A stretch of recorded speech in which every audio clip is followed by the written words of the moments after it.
Damodara devotional ఛానల్కు స్వాగతం. పూరి జగన్నాథ్ ఆలయ చరిత్ర ఏంటి? పూరి పట్టణాన్ని పూర్వం ఏమని పిలిచేవారు?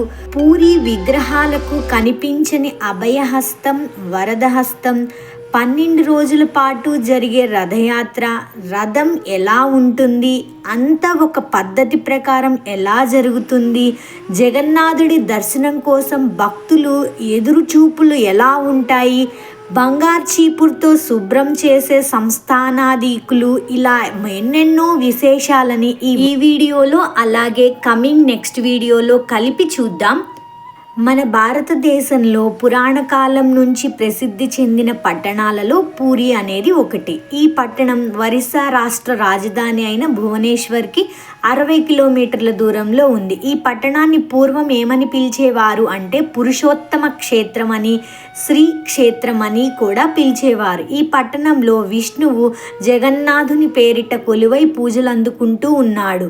ఈ ఆలయం వైష్ణవ దివ్య దేశాల్లో ప్రముఖమైనది. అలాగే హిందువుల అతి పవిత్రంగా భావించే చార్ధామ్ పుణ్యక్షేత్రాలలో ఒకటి. ఈ ఆలయాన్ని 1078లో కళింగ పరిపాలకుడైన అనంతవర్మ చోడ గంగాదేవ ప్రారంభించగా ఆయన మనవడైన రాజా అనంగ భీమ్ దేవ్ పాలనలో పూర్తయింది. అంతకుముందు అక్కడున్న ఆలయాన్ని ఇంద్రజుమ్న మహారాజు కట్టించాడని అంటాడు. దీనికి వెనుక ఒక కథ ఉంది. జగన్నాథుణ్ణి పూజించిన విశ్వావసుడు. ఈ జగన్నాథుడు గిరిజనుల దేవుడని, నీలమాధవుడనే పేరుతో పూజలు అందుకుంటున్నాడని స్థల పురాణం. అడవిలో ఓ రహస్య ప్రదేశంలో ఉన్న ఈ జగన్నాథుణ్ణి గిరిజనుల రాజైన విశ్వావసుడు పూజించేవాడట.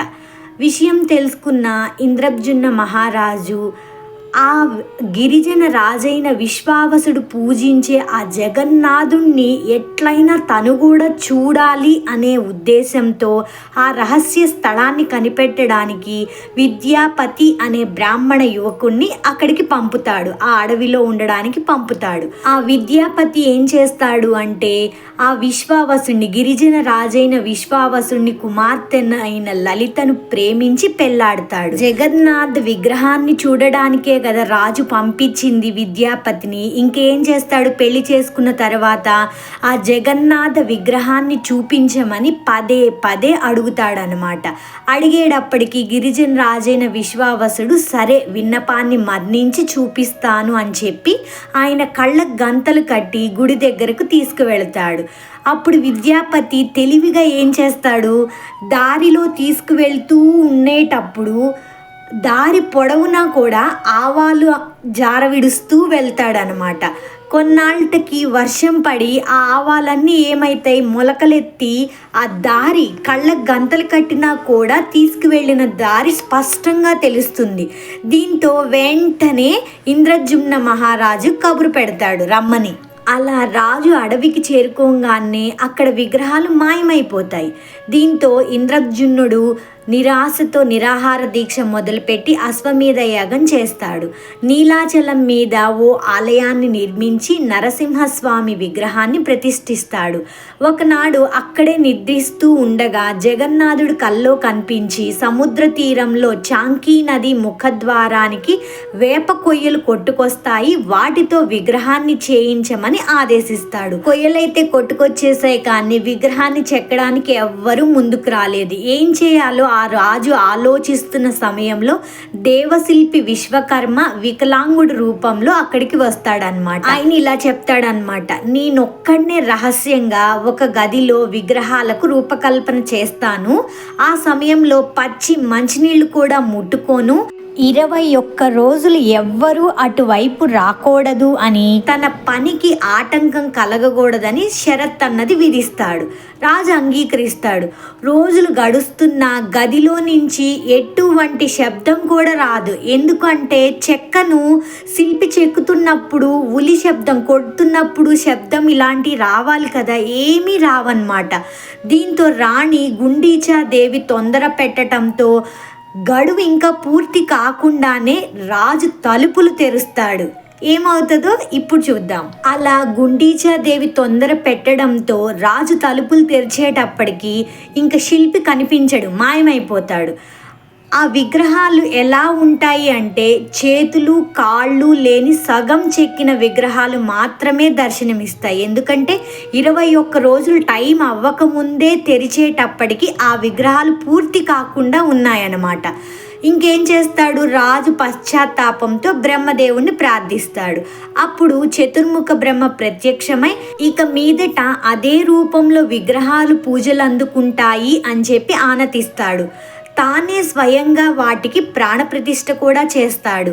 అందుకే పూరి ఆలయంలోని విగ్రహాలకు అభయహస్తము వరదహస్తం కనిపించవు. ఇప్పుడు అందరికీ అర్థమయ్యే ఉంటుంది ఆ చక్ర విగ్రహాలకు, పూరి జగన్నాథుని చెక్క విగ్రహాలకు ఎందుకు అభయహస్తం వరదహస్తం ఉండవు, చేతులు మొత్తం ఉండవు కదండి. అలా ఎందుకు ఉన్నాయి అన్న అవగాహన అందరికీ వచ్చిందని అనుకుంటున్నాను.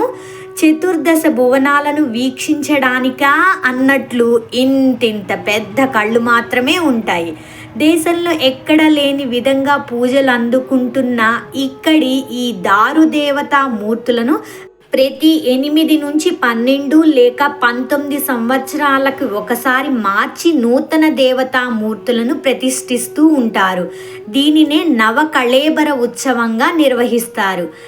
ఈ ఆలయ ఆధ్వర్యంలో జరిగే ఉత్సవాలన్నింటిలో కల్లా ముఖ్యమైనది ప్రతి సంవత్సరం జరిగే జగన్నాథ్ రథయాత్రగా పిలువబడే ఈ రథయాత్రలో లక్షలాది మంది భక్తులు పాల్గొంటారు. 12 రోజుల పాటు జరిగే ఈ ఉత్సవం ఎలా ఉంటుంది అంటే సాధారణంగా ఏ హిందూ ఆలయాల్లోనైనా సరే ఊరేగింపు నిమిత్తం మూల విరాట్టును కదిలించరు కదా, అందుకు ఉత్సవ విగ్రహాలు ఉంటాయి కదా.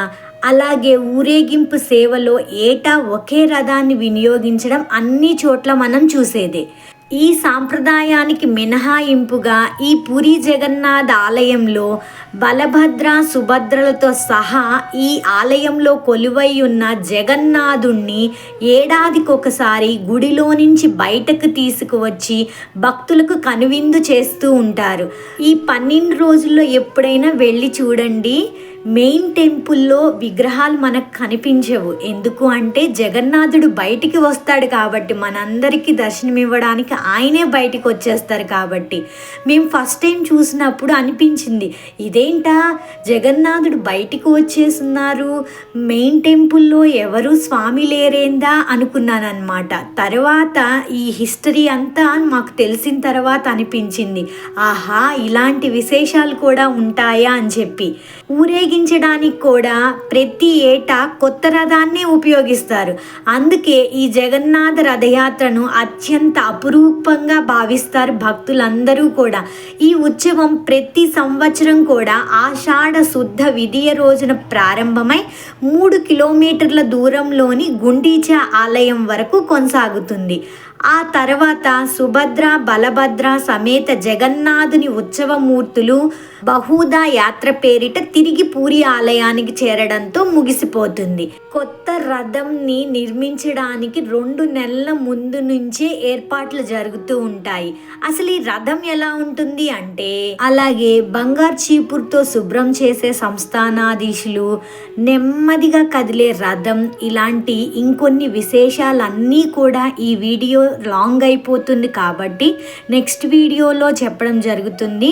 తప్పకుండా ఈ వీడియో నచ్చినట్లయితే ప్లీజ్ సబ్స్క్రైబ్ చేసుకోండి, లైక్ చేయండి, అలాగే కామెంట్ కూడా చేయండి. సర్వం శ్రీకృష్ణార్పణమస్తు.